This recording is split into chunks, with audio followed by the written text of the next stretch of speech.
গাছ কেটে বন উজাড় ও জলবায়ুর প্রভাবে জামালপুর ও শেরপুরের পাহাড়ি অঞ্চলে কমছে গাছের সংখ্যা। এতে হুমকির মুখে পড়েছে পরিবেশ ও জীববৈচিত্র্য, কমছে বন্যপ্রাণীর সংখ্যা। পাহাড়কে আগের রূপে ফিরিয়ে আনতে গত 5 বছর ধরে গাছ রোপণ করছে বন বিভাগ।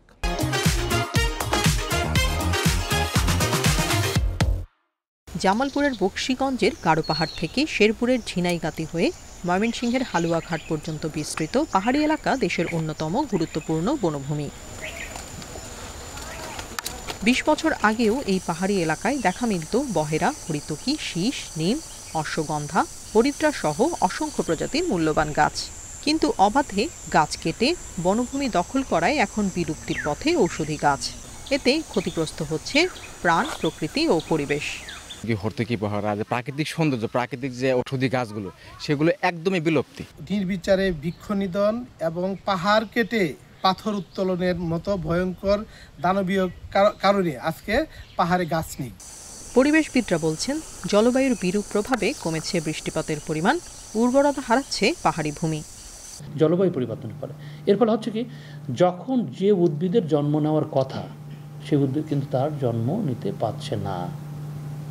ন্যাচারালি কী হবে, সে তার অবস্থানটা হারিয়ে ফেলবে। যে বন্যপ্রাণীর সংখ্যাও কিন্তু পাহাড়ে মারাত্মকভাবে কমেছে, কারণ ওই জায়গাটা সে যখন নিজের মতো করে নিতে না পারছে তখন সে অন্য জায়গায় মাইগ্রেশন করছে। বন বিভাগ বলছে, গত 5 বছর ধরে পাহাড়ে 16 প্রজাতির গাছ লাগানো হচ্ছে। বনভূমিকে আগের রূপে ফিরে পেতে সময় লাগতে পারে 10 থেকে 15 বছর। বিগত 5 বছরে বালিজুড়ি রেঞ্জে আপনার প্রায় কয়েকশো হেক্টর হচ্ছে যে ঔষধি প্রজাতির চারাদের বনায়ন করা হয়েছে। এর মধ্যে উল্লেখযোগ্য হচ্ছে যে বহেরা, আমলকি, হরিতকি, অর্জুন, নিম ইত্যাদি প্রজাতি। পারফেক্ট যেটা বন যেটা আপনার সেটা দেখতে হলে আরও প্রায় 10 থেকে 15 বছর অপেক্ষা করতে হবে।